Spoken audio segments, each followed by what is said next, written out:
Hello दोस्तों, स्वागत है आप सभी का सिविल ज्ञान में। सपनों की इस उड़ान में स्वागत है आपका सिविल ज्ञान में। जैसा कि मैंने आपको यूपी जेईई के सिलेबस के बारे में पहले ही कुछ बता रखा था कि आपका टेक्निकल और यूपी जेईई के कंप्यूटर का रहने वाला है और यहाँ पे आपको टोटल 100 क्वेश्चन देखने को मिलेंगे।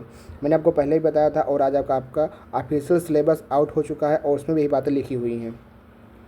और निगेटिव मार्किंग आपकी 1/4 रहेगी। बस ऑफिशियल सिलेबस में आपको एक बात और क्लियर हो चुकी है, अभी मैं आपको बताने वाला हूँ आगे। टेक्निकल आपका 65 क्वेश्चन रहेगा, यूपी जी के 20 क्वेश्चन, कंप्यूटर आपका 15 क्वेश्चन देखने को मिलेगा। ऑफिशियल सिलेबस अभी आपका जारी हुआ है यूपी जी का, तो चलो मैं डिस्कस कर लेता हूँ। सबसे पहले बात यहाँ पे उत्तर प्रदेश अधीनस्थ सेवा चयन आयोग 18 तारीख आज आपकी है, आज ही ये हुआ है।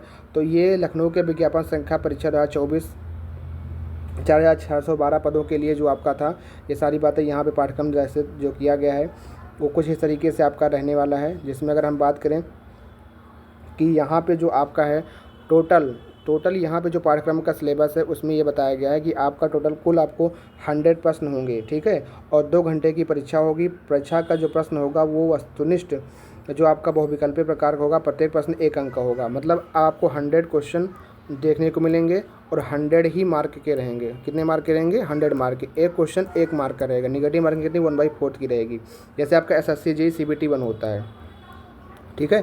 आपको पता है SSC JEE CBT 1 में आपका यही आपको देखने को मिलता है। वहाँ पे आपको 100 क्वेश्चन देखने को मिलते हैं। वहाँ तो 200 क्वेश्चन होता है, पर यहाँ पे टेक्निकल यूपी जेईई के कंप्यूटर आपको देखने को मिलता है।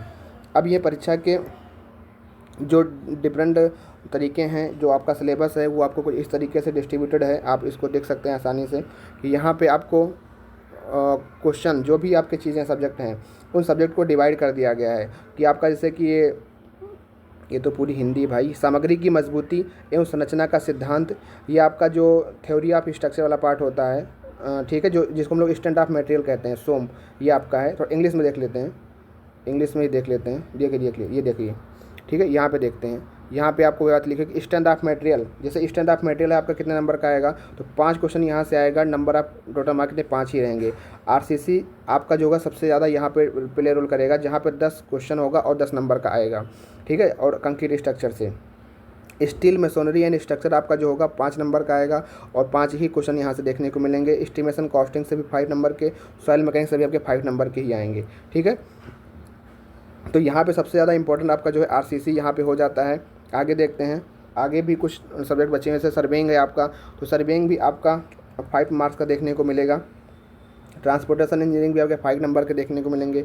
इन्वायरमेंट से आपको 5 नंबर के। बिल्डिंग मटेरियल एंड कंस्ट्रक्शन, जो बिल्डिंग मटेरियल एंड कंस्ट्रक्शन वाला टॉपिक आपका है वहाँ से आपको 10 मार्क का देखने को मिलेगा। मतलब जो BCME वाला पार्ट है और जो BMC जो हम लोग बिल्डिंग मटेरियल कहते हैं वहाँ से आपको 10 नंबर को देखने को मिलेगा। इरिगेशन इस बार आपको दे दिया गया 5 नंबर का और फ्लूइड मैकेनिक्स आपको 5 नंबर का देखने को मिलेगा। तो इस प्रकार अगर आप जोड़ोगे टोटली आपके 65 क्वेश्चन होंगे और 65 ही मार्क्स यहाँ के पे निकल के आते हैं, ठीक है। उसके बाद अगर हम बात करें पार्ट 2 में, आपको knowledge of concept of computer and information technology and contemporary technology development innovation in this field, मतलब कंप्यूटर का 15 क्वेश्चन देखने को मिलेगा। जनरल इन्फॉर्मेशन आप यूपी स्टेट का 20 क्वेश्चन देखने को मिलेगा। 20 मार्क्स यहाँ पे देखने को मिलने वाला है। 25% यहाँ पे आपका निगेटिव मार्किंग, मतलब 1/4 आपकी निगेटिव मार्किंग देखने को मिलेगी। अब यहाँ पे डिस्ट्रीब्यूटेड है कि किस तरीके से आपका कौन कौन टॉपिक यहाँ पे रहेगा, ठीक है। जैसे कि अगर आप यहाँ पे देखोगे स्ट्रेंथ ऑफ मटेरियल में टॉपिक यहाँ बताया गया effect of force, tension and compression, free body diagram, principle energy work force distribution system हो गया, ठीक है। ये सारे टॉपिक सब टॉपिक है। Hooke's law, bending movement, shear force, simply supported, long column, short column, static, इस तरीके से। RCC के अंदर आपका जो दिखाया गया है WSM भी आपको देखने को मिलेगा। Flexural strength, shear strength and आपका bond strength of singly reinforced RCC beam, T beam, simply supported cantilever beam, determinate and intermediate structure के बारे में। Design of lintel, design of cantilever beam and slab, design of doubly reinforced की beam, design of RCC slab, design of 1 way slab, 2 way slab, ये सारा चीज़ें आपको यहाँ पर देखने को मिलेगा। और यहाँ पे आपको ये भी देखना है कि WSM से भी आपको पढ़ना है, WSM का भी आपको पढ़ना ही पढ़ना है।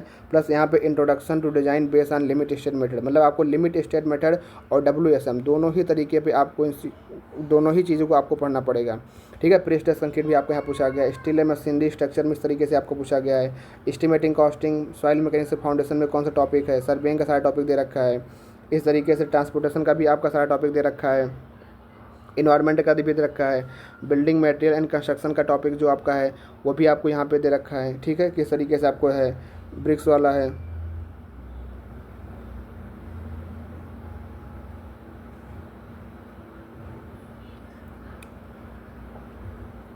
तो बिल्डिंग मटेरियल का कंस्ट्रक्शन का टॉपिक है, जिसमें आपको देख इस तरीके से देख लीजिए।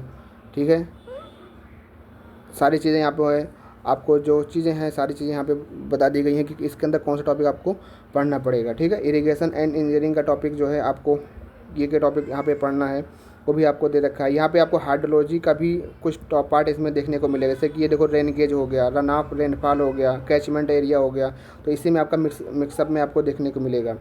ये पूरा आप देखिएगा यहाँ जब इसको आपको एस्टिमेशन फ्लड ऐसा, तो इस वाले पार्ट में आपको पूरा देखने को मिल जाएगा कि यहाँ पे आपको इरिगेशन और हाइड्रोलॉजी दोनों चीज़ें, इरिगेशन और हाइड्रोलॉजी आपको दोनों यहाँ पर देखने को मिलेगा।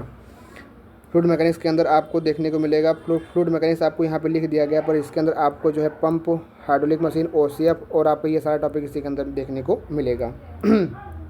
उसके बाद यहाँ पे आपको general knowledge related to hardware and software, input output, internal protocol, इस तरीके से आपको ये सारा सिलेबस आपको मैंने डिस्कस कर दिया है। कंप्यूटर के अंदर जो आपको पढ़ना है, कंप्यूटर में आपको ये चीज़ें पढ़नी है, जैसे कि hardware and software, input output, internal protocol, IT gadget and का प्रयोग, ईमेल आईडी को बनाना, ईमेल का प्रयोग, संचालन, प्रिंटर, टैबलेट, मोबाइल का संचालन, word processing, MS Word, MS Excel, operating system, digital वित्तीय उपकरण के प्रयोग, कंप्यूटर सूचना तरीकी। ठीक है, ये तरीका हो जाएगा आपका। इस तरीके से मैंने आपको बता दिया क्या क्या आपको पढ़ना है। और यहाँ पर अगर हम लोग डिस्कस करते हैं कि यूपी जीके का पार्ट भी आपको यहाँ पे देखने को मिलेगा। ठीक है, तो इन सब चीज़ें आपको मैं सिलेबस जो वैसा बताया गया था आपको लगभग कुछ वैसे देखने को मिल रहा है। अब आपको करना क्या है भैया, अगर आप यूपी ट्रिपल जेईई की तैयारी स्पेशल तरीके से करना चाहते हैं तो आपको हमारे टेलीग्राम चैनल पर जुड़ जाना है, जहाँ पे आपको फ्री ऑफ कॉस्ट, यहाँ पे कोई आपको पैसा नहीं पेड करना है। एक क्विज बैच है जहाँ पे आपको यूपी ट्रिपल जेईई से संबंधित जो टॉपिक वाइज, जैसे स्टोन के टॉपिक हैं, तो जो भी आपका बिल्डिंग मटेरियल का टॉपिक होगा उसमें जो जो टॉपिक आपके हैं उन टॉपिक संबंधित आपको क्विज कराए जाएंगे। और ये क्विज इस तरीके से होगी, आप बाद में भी इनको अटेम्प्ट कर सकते हो, कोई लाइव क्विज अभी नहीं रहेगी। अभी हम लोग जब तक चैप्टर कंप्लीट करेंगे, जब चैप्टर कंप्लीट हो जाएगा तो हम लोग लाइव क्विज करेंगे। तो यहाँ पे आपको फ्री ऑफ कॉस्ट क्विज मिलेगी, क्वेश्चन देखने को मिलेंगे। तो आज जैसे स्टोन के टॉप 20 MCQ हम लोग पिछले 2 दिन से कर रहे हैं, तो अगर आप लोग ज्वाइन हो चाहते हैं मेरे टेलीग्राम चैनल पर ज्वाइन होकर के ये अपना क्विज दे सकते हैं, अपनी तैयारी को एक नई दिशा दे सकते हैं। तो ये आपका सिलेबस हो गया, जैसे हमने आपको पहले बताया भी था। तो उम्मीद करता हूँ अगर आपको आपको डाउट होता है आप ऑफलाइन कमेंट करके मैसेज कर सकते हैं। बाकी मिलते हैं फिर नेक्स्ट वीडियो में, तब तक के लिए थैंक यू। जय हिंद, जय भारत।